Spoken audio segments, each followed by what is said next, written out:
बुंदेले हर बोलो के मुँह हमने सुनी कहानी थी। खूब लड़ी मर्दानी वो तो झांसी वाली रानी थी। सुभद्रा कुमारी चौहान जी की इस कविता के विषय में भला कौन नहीं जानता। कौन नहीं जानता कि ये कविता किस महान वीरांगना के चरित्र को प्रदर्शित करती है। नमस्कार दोस्तों, मैं ऋचा तोमर आपका अपने चैनल में स्वागत करती हूँ। आज की वीडियो को एंड तक ज़रूर देखिएगा। अगर वीडियो पसंद आए तो लाइक, शेयर और कमेंट ज़रूर कर दीजिएगा।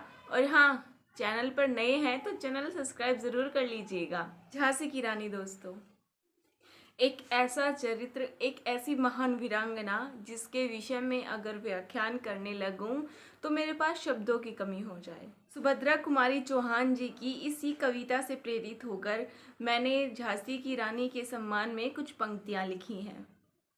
अगर उनके सम्मान में मुझसे कोई गलती हो जाए तो मैं पहले से ही माफ़ी चाहूँगी। आप लोगों का ज़्यादा वक्त ना लेते हुए मैं अपनी पंक्तियों को आप सबके सामने रखती हूँ। मेरी पंक्तियाँ उस वक्त की हैं जब झांसी की रानी के पति गंगाधर राव जी स्वर्गवासी हो चुके थे। वो स्वर्ग सिधार चुके थे और अंग्रेज उनके राज्य को हड़पना चाहते थे। उस वक्त रानी ने जिन परेशानियों का, जिन दिक्कतों का सामना किया, मैंने बस एक बहुत ही छोटी सी कोशिश की है उस सबको शब्दों में पिरोने की। चलिए शुरू करते हैं। मणिकर्णिका मनु छबीली, नाम उसका लक्ष्मी रानी था। देख युद्ध शत्रु कांप उठे थे, महारानी चंडी भवानी का, महारानी चंडी भवानी का। पति संसार थे त्याग गए, रानी बहुत ही व्याकुल थी। अब पीने को रक्त शत्रु का, वो देवी बड़ी ही आकुल थी। डलहौजी ने क्या सोचा था, झांसी पर राज करेगा वो। डलहौजी ने क्या सोचा था, झांसी पर राज करेगा वो। देकर 60,000 रानी को किले से बाहर करेगा वो।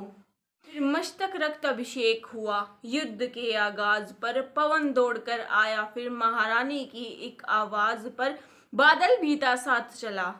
देख इशारा झांसी की रानी का, देख युद्ध शत्रु कांप उठे थे, महारानी चंडी भवानी का, महारानी चंडी भवानी का। बेटे को बांध कमर में, रानी रण में अकेली खड़ी थी।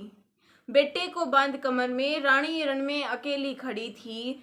कान्हा और मंदिरा थी जो वीर सखियां, बस वही उनके साथ चली थी।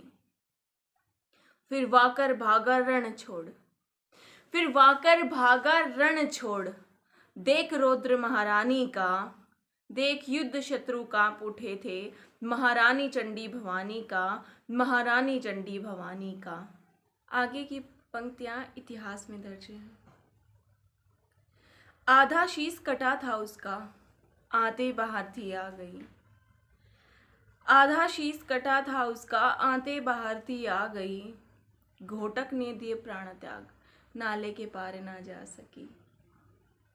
घोटक ने दिए प्राण त्याग, नाले के पार ना जा सकी। पवन ने अगर उस दिन चेतक को याद कर लिया होता, सन 57 में ही रानी ने हिंद आज़ाद कर दिया होता।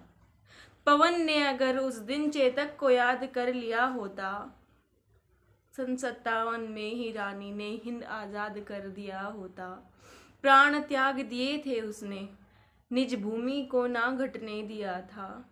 अपना शीश कटा लिया उसने, पर हिंद शीश ना कटने दिया था।